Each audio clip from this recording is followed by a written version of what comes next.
Bismillah ar-Rahman ar-Rahim. Mr. Chairman, dear colleague, at the beginning I would like to thank Professor Dr. Nada Maher Dumyati and the organizing committee for the invitation, and I wish for them the best and the success of their conference. I hope that my presentation can present and explain my opinion about the gastrointestinal endoscopy in general, and especially the ERCP regarding the basics and the challenges. I think the medical basic science are essential for any medical approach. That's why I believe that endoscopy is not only a technique, it's knowledge and technique. And there is another factor that no one can teach it for other one. This is the ability or the attitude or what we call the talent. And because it's a gift from the gut, so no one can teach it for other one. But at least by knowledge and technique, you will be a competent endoscopist and you can make and take the proper decision, which is the main target in any maneuver you are doing. Historically, the ERCP started in 1968, and it was a diagnostic tool. And then, a few years later, after the first sphincterotomy was done, it became diagnostic and therapeutic. With the advancement of the image technique in the form of ultrasonography, CT, and MR, the ERCP technique became only therapeutic technique. But with the development of the cholangiopancreatoscopy, in conjunction with the ERCP, it returned back to be diagnostic and therapeutic, especially nowadays after the development of the single operator spyglass. Yet, these two modalities of endoscopy deal only with the ductal disease affecting the pancreatic biliary system. And the third brother of them, which is the AOS, can deal with the ductal disease and also with parenchymatous disease. So we can say that ERCP, in conjunction with cholangiopancreatoscopy, in conjunction with the AOS, can diagnose and treat almost most of the pancreatic biliary disease, whatever the site of that disease. Either it's endoluminal, as a stone or foreign body, neural, malignant or benign, and parenchymatous or extraductal disease. Before I do an ERCP for a patient, I follow my own 5 principles, and I hope it will help you. Number 1, I have to be sure about the indication to do that procedures, and this can be achieved by the clinical examination, laboratory test, and image technique, mostly MRCP. The second step, I have to look for the alternative that may be more suitable for the patients rather than the ERCP itself. The third step, I have to anticipate the complications. I have to prepare myself to deal with that complications if it occurs. I have to be sure about the availability of the intensive care unit, the availability of the pancreatic biliary surgeon, tools, drugs, everything can help me to deal with that complication. Number 4, I have to explain to my patients everything about his problem and how can I help him and what are the anticipated complications. And the patient should write down a consent about that. The last principle, I have to know when I have to stop when I am doing the procedures. If I face some difficulties that I cannot overcome it, and I have to start to think about other alternatives to help my patients. I think by following these principles, we'll avoid the nightmare of the complications of the ERCP. These complications could be in the form of post-ERCP pancreatitis, bleeding, perforation, cardiopulmonary events, and other miscellaneous complications. Most of the endoscopists believe that the failure of the technique is considered to be a complication. But from my opinion point of view, I don't think so, as we will see together later on in the presentation. So we have to differentiate between what's called complications and malpractice.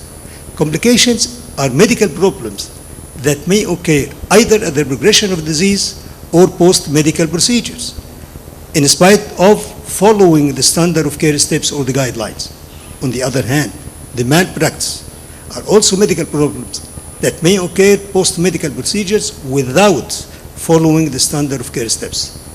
And that's why it may expose us to this malpractice to medico-legal acquisition. So we should avoid as much as we can the complications, and we should avoid absolutely the malpractice to preserve the safety of the patients and the safety of the endoscopy team. And because of the safety, I named the ERCP in conjunction with the cholangiopancreatoscopy in conjunction with EOS, I named it DDS technique. The first D stand for diagnosis, the second D stand for drainage, which is the main target of the therapy, and the S stand for the safety of the patients and the safety of yourself and the safety of all the team doing that procedures. Some endoscopists believe that he is number one in the theater, he is number one in the endoscopy unit, and everyone in the team should obey his order. I don't think this is right, because from my opinion point of view, number one, he is everyone in his career. And we have to do these procedures under the concept of teamwork, acting together to help the patients. We have to respect the share of everyone in the unit.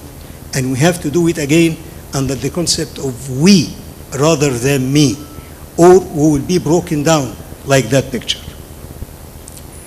When I train one of my students or my trainee on the ERCP technique, just to simplify the technique, I classified it into 4 steps.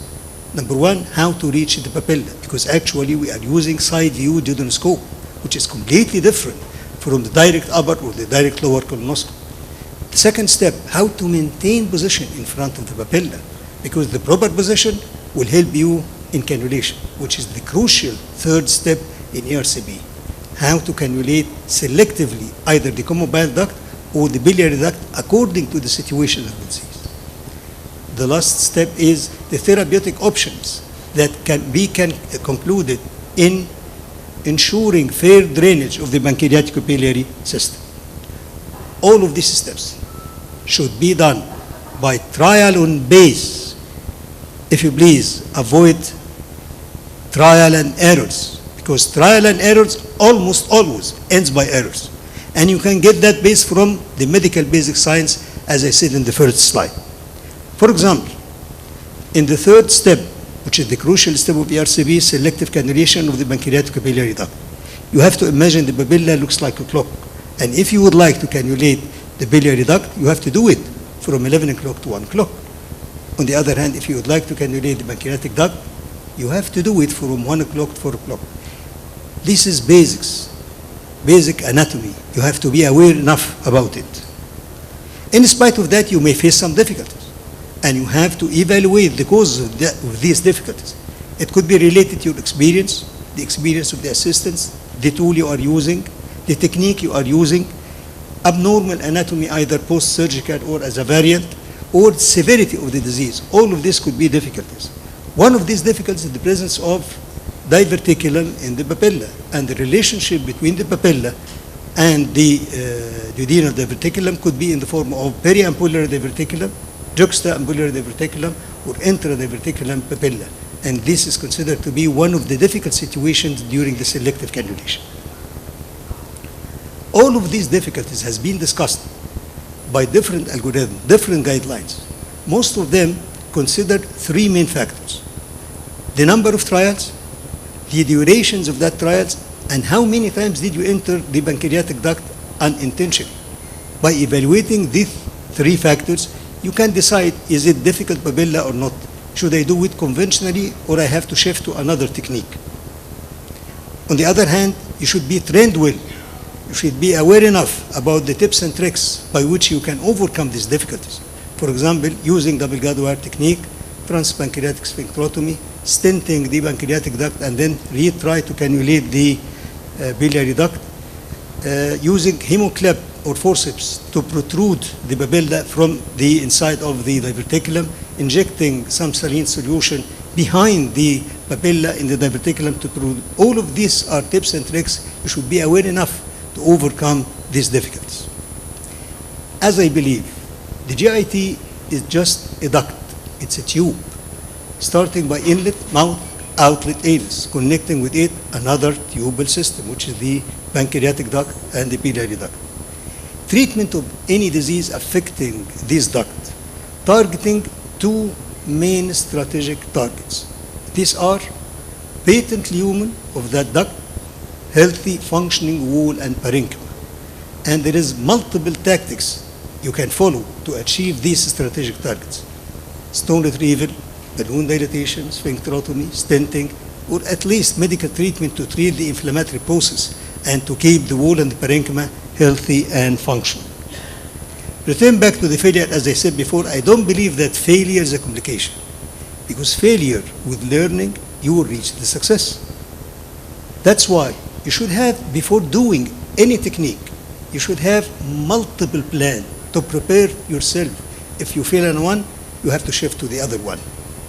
For example, ask another expert, ask another specialty as BTD, AUS, and even surgery. By that, you can save your patients and you can help them. These are 4 statements from my experience, and I would like to ask you, if you accept, just remember it. It may help you in your career.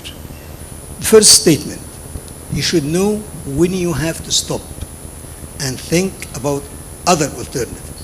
If you please, remember that. It's not a competition. It's not a challenge. It's not a contest. It's a trial to help your patient.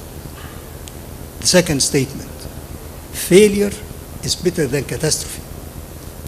It's not shame to say it's a difficult case. It's not shame to say, I need help.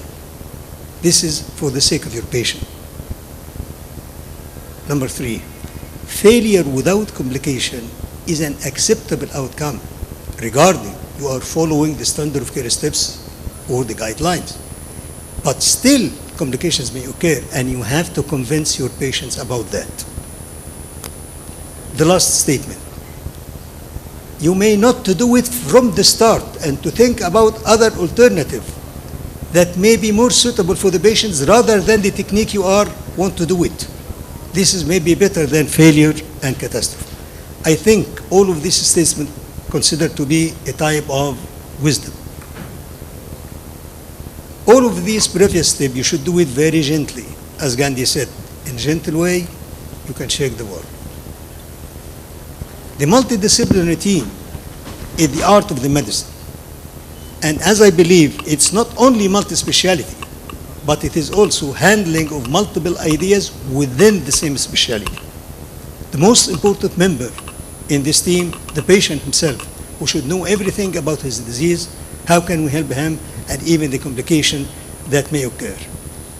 At the end, as I believe, the principle of all principles that we should follow it, trueness and honesty. Trueness and honesty with God, with yourself, and with the universe. Thank you very much.